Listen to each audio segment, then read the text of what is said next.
I'm a straight A student with nearly perfect SAT scores. I play in a punk band with my friends, and I'm a 90s hip hop geek. Dope is up next on Rediscovered Movies.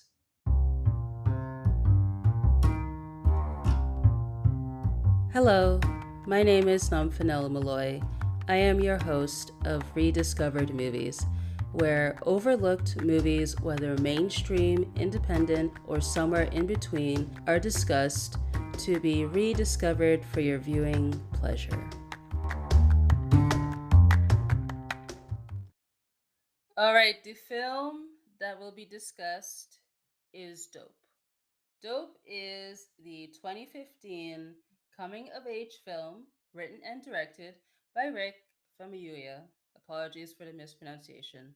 Who is known for doing films such as The Wood, Brown Sugar, and several episodes of The Mandalorian. The film is produced by Forrest Whitaker, who also serves as the narrator, and executive produced by Pharrell Williams and Sean Combs. The film's cast, all-star cast, we have Shamiek Moore, Tony Revolori, Kiersey Clemons, Zoe Kravitz, ASAP Rocky, Tyga, Blake Anderson, Chanel Iman, Kimberly Elise, Vince Staples, and Lakeith Stanfield. Essentially all-star cast and crew with this movie. Here is the synopsis. Malcolm is a geek, carefully surviving life in the Bottoms, a tough neighborhood in Inglewood, California, filled with gangsters and drug dealers, while juggling his senior year of college applications, interviews, and SATs. His dream is to attend Harvard. A chance invitation to a big underground party leads Malcolm and his friends into an only in Los Angeles gritty adventure filled with offbeat characters and bad choices. If Malcolm can persevere, he'll go from being a geek to being dope to ultimately being himself.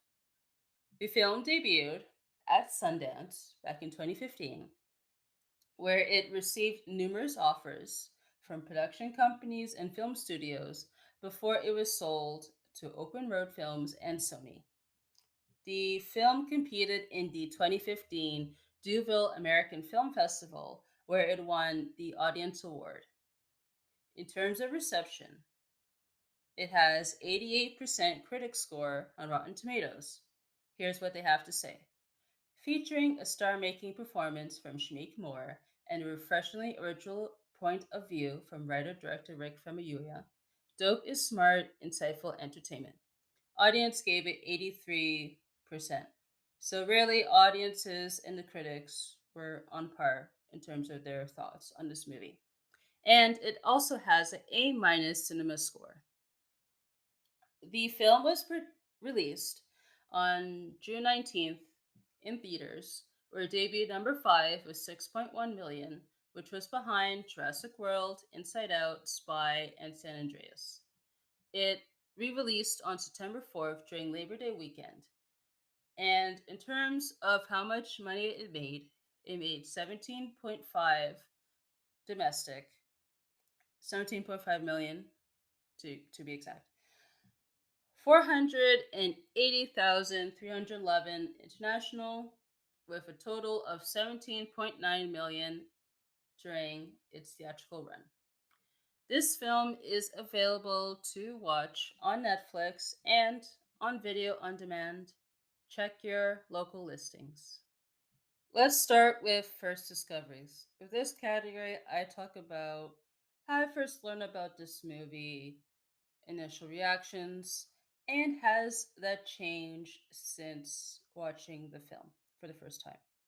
So, I first saw the trailer, I believe it was on YouTube. I might have seen it in theaters at the time.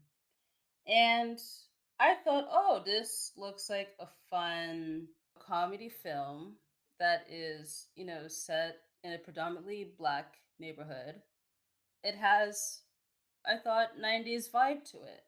So it felt like, oh, this could be like a fun, good time movie with prominent issues relating to the coming of age aspect. At the time, I wanted to see it in theaters, but It didn't, I believe, had a screening near my area, so I wasn't able to see it until it was released on demand, I believe, in 2016. And I had fun with it. It was nice to see geeks, you know, on the forefront, just being themselves without being like the too cliche geek stereotype in majority of films and TV shows. And while like I had a good time with it, I felt at the time with some of like the nudity was a bit too much. Like the nudity and the drugs were a bit too much for me. So now reflecting it, like yes, I still had a good time with this movie, but I didn't really mind the the drug aspect of it than I did at the first time.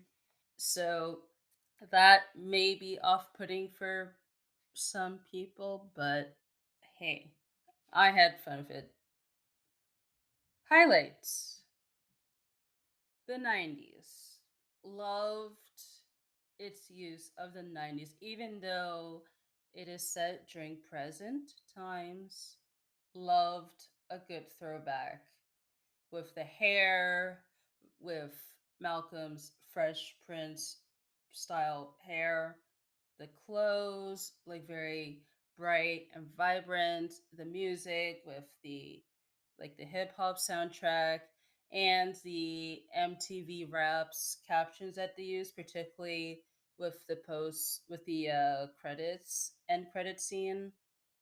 That was like a nice throwback to that decade. The soundtrack. I loved the mix of the familiar songs, the hip hop songs, and the new ones, particularly from the Aereo band, which is the band comprised of Malcolm, Diggy, and Jig. Solid. Like, we have like Pharrell, he is one of the producers. Like, clearly, like, when you have him involved, the soundtrack is going to be a banger. Loved the visuals, the cinematography, and loved how this was really an interesting take on Englewood, because even though like yes we do still see like the gangs, like the violence, that sort of stuff, it was just nice to see like lighter tone to Englewood or to hood movies, because Friday I would say like is like a lighter tone to those type of movies, even though like it gets dark at times, but here like I would say like it kind of takes it up to another level. And also love too that the you could say the character tropes, they're not stereotypical. Malcolm's storyline, he is adorable in this movie because we see him, he lives with his single mom who is a bus driver. His father is not in the picture because as he, I guess, goes back to Nigeria. And we see him like contemplating throughout this movie in terms of who does he want to be. There's a point in the later half in the movie, he delivers this monologue saying, like, I don't fit in because he doesn't want to be part of like the gang life, but also too like he is nerd, like he is smart and he's not part of, I guess, the popular kids. And it was just nice to see him have that struggle in terms of who does he want to be. And nice, he has a good support system with Diggy and Jig. And when he gets the haircut near the end of the film, it felt kind of like tragic because oh no, it's like why Malcolm? Why?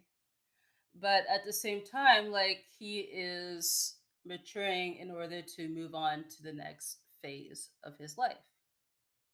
And once like the whole drugs come into play, like after like he meets up with Dom, and then when Dom gets arrested, then he has to deal with those drugs. Like we kind of see him become more confident, like particularly when he runs into one of the gang leaders and he draws the gun, which is intense scene. Like we see like at that point like he is more in control, but at the same time like he still has his quirks, like he's still lovable. The security guard in the film, Stacy, love Stacy. And for those of you may recognize him because he is the same character from The Wood.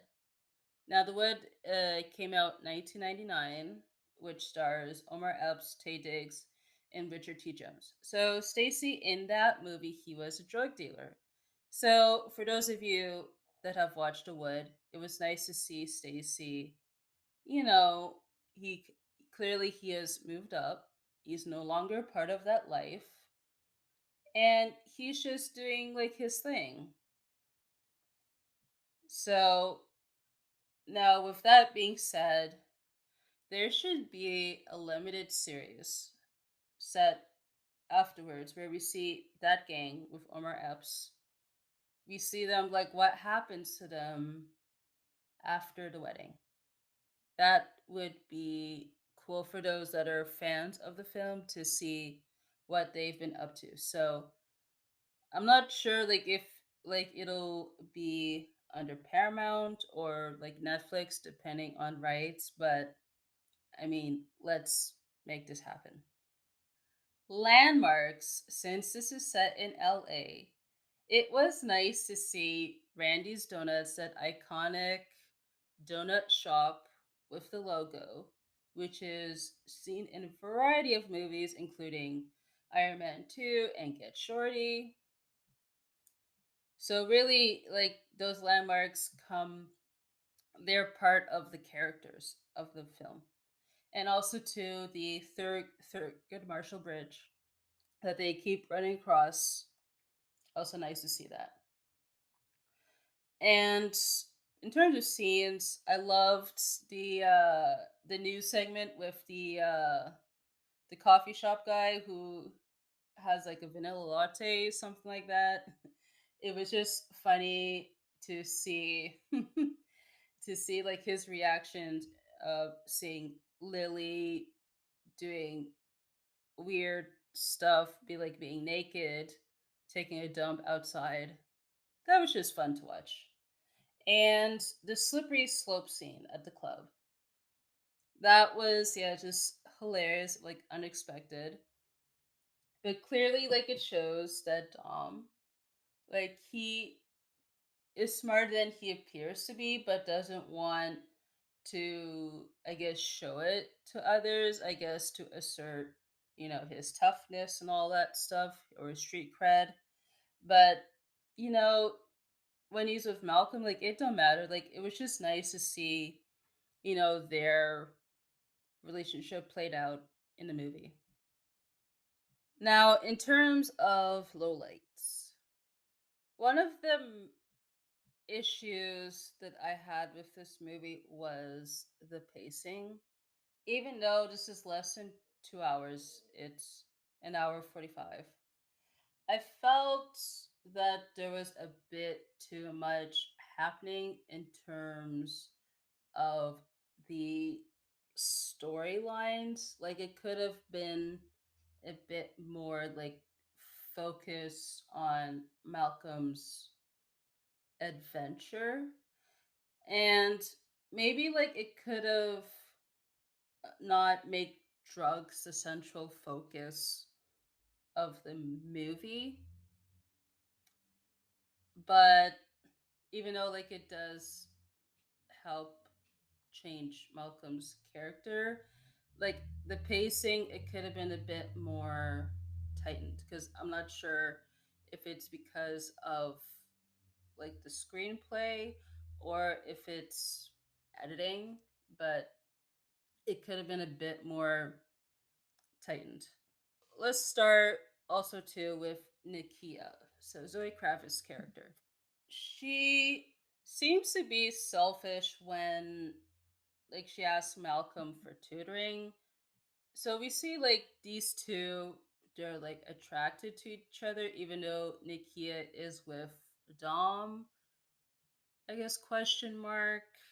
So once like Dom like is arrested, we don't really see her much until like later, way later in the movie. So she could have been more involved as Malcolm figure out what to do with the drugs.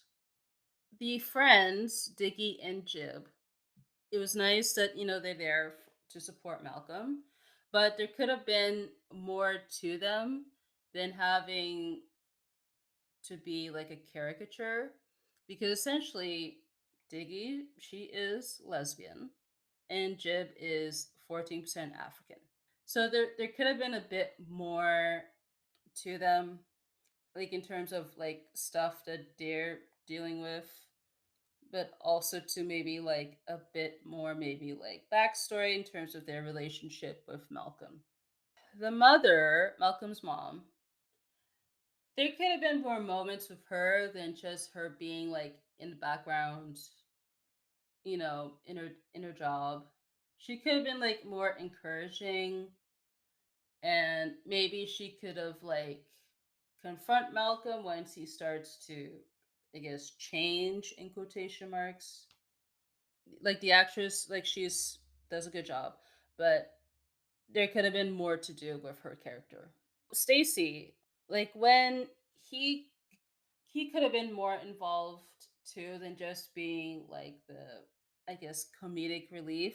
You could say that because he is oblivious when the metal detector is quote unquote broken. So since like Stacy, like he was part of the drug life in his previous life as a drug dealer, like maybe like he could have like known what is going on with Malcolm without letting him know like what he's up to. So maybe there could have been like a pep talk that sure it could have played out for laughs, but at the same time it could have been like a heart to heart.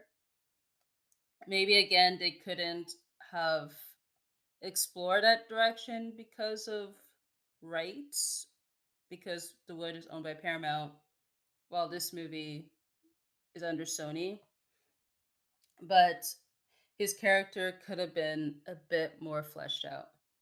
Now, with Dom's relationship with Malcolm, why does he ask him to talk to Nakia? Because why couldn't he just talk to her himself? But I mean, at the same time, if this didn't happen, then Malcolm's, I guess, his journey probably wouldn't have happened the way it was played out in the film. But it just leaves you with that question like, why doesn't Dom do it himself? Lily, she is kind of seen as like promiscuous and is high. So sure she kind of serves as like eye candy or like the, I guess, comedic relief. There could have been more to her character than just being a meme later in the film. And also too, I wonder with Malcolm's hair, with his Fresh Prince or high fade hairstyle, is that a hairpiece? Because there are some shots in the film which makes you question, oh, this looks like this looks fake.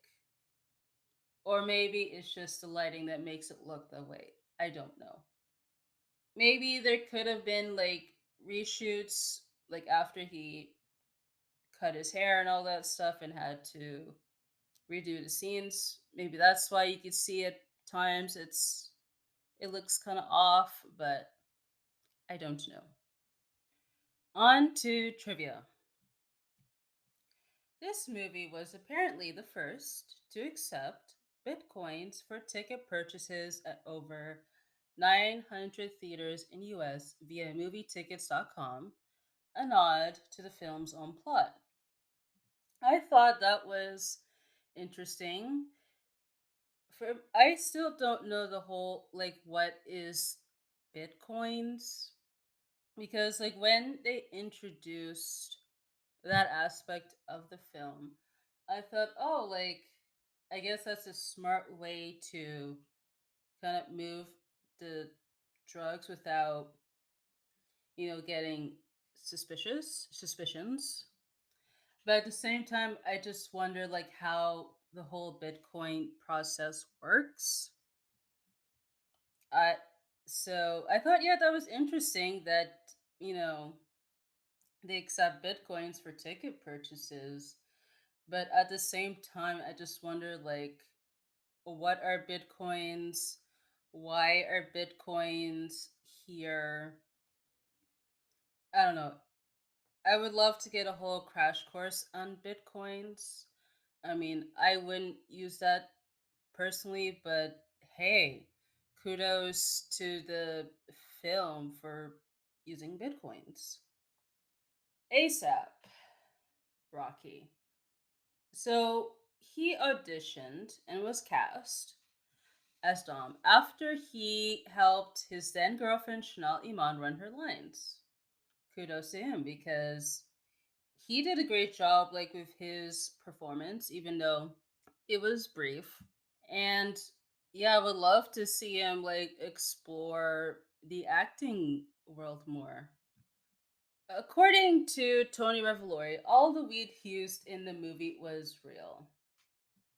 I could see that happening, but at the same time, that's kind of hard to believe because when you're making a movie, you obviously have to do multiple takes. And usually, like with scenes involving drugs or alcohol, are fake because clearly, like, as a performer, you need to be coherent to deliver the lines, to deliver the performance. So if this was true that the real reed was used, I mean, it must have been a very, imagined to be fun, but also like a weird experience when trying to get all the actors to focus in order to get what's needed done for the day. Now, Shamali Man, she did an interview with Incel magazine where she explained her reasoning for taking the role and why she agreed to get naked. Here's what she had to say. This was a chance to show people my acting ability because Lily is the total opposite of who I am. Most people wouldn't have taken this role because of the nudity, but I've done so many shoots topless. I look at it as art. Someone's got to do it. I mean, yeah, kudos to her. I thought, yeah, like she did a good job in terms of delivery. Again, her role could have been a bit more fleshed out, but yeah, I would love to see her continue to do more acting. And with the music, as mentioned, there's some original songs to it, and it was produced, no surprise, by Pharrell Williams. There's a song playing in the background during the scene between Malcolm and Lily. It's called Dirty Feeling by Lola Wolf, which is Zoe Kravitz's band who plays Nikia in the movie. I guess with this movie's advantage is that having like all stars in terms of like Pharrell Williams, Zoe Kravitz, that of course is going to be very beneficial to the soundtrack. And this movie was number 7 on Miss Mojo's top 10 most underrated teen movies of the 2010s. I mean, no surprise it's on this list. Why should this movie be rediscovered? Well, for one, the use of the pop culture references, particularly from the 90s. It was nice that it kind of serves as a throwback to that era while also retaining, you know, the modern, I guess, flair at the same time. Loved, yeah, the MTV Raps captions with the post, I would say with the end credits sequence, and loved, yeah, the hair, the vibrant clothes, so forth. The friends, the chemistry with our trio, the Aereo band. It was fun to watch geeks that are not stereotypical geeks. They just doing their own thing.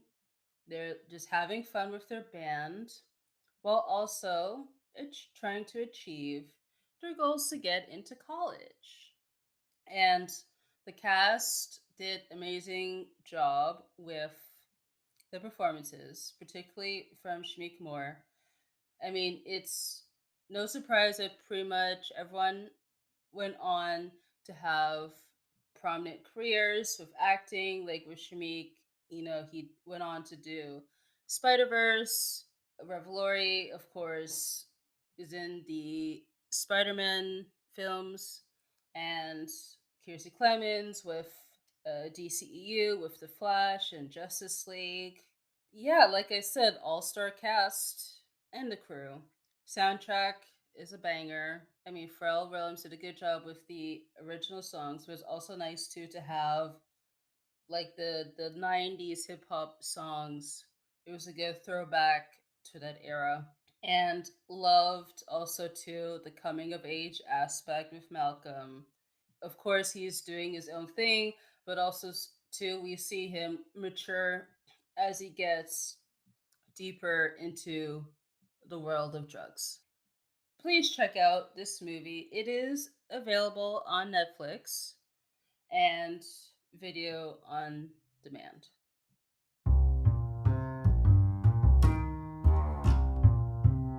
That is a wrap on this episode of the podcast.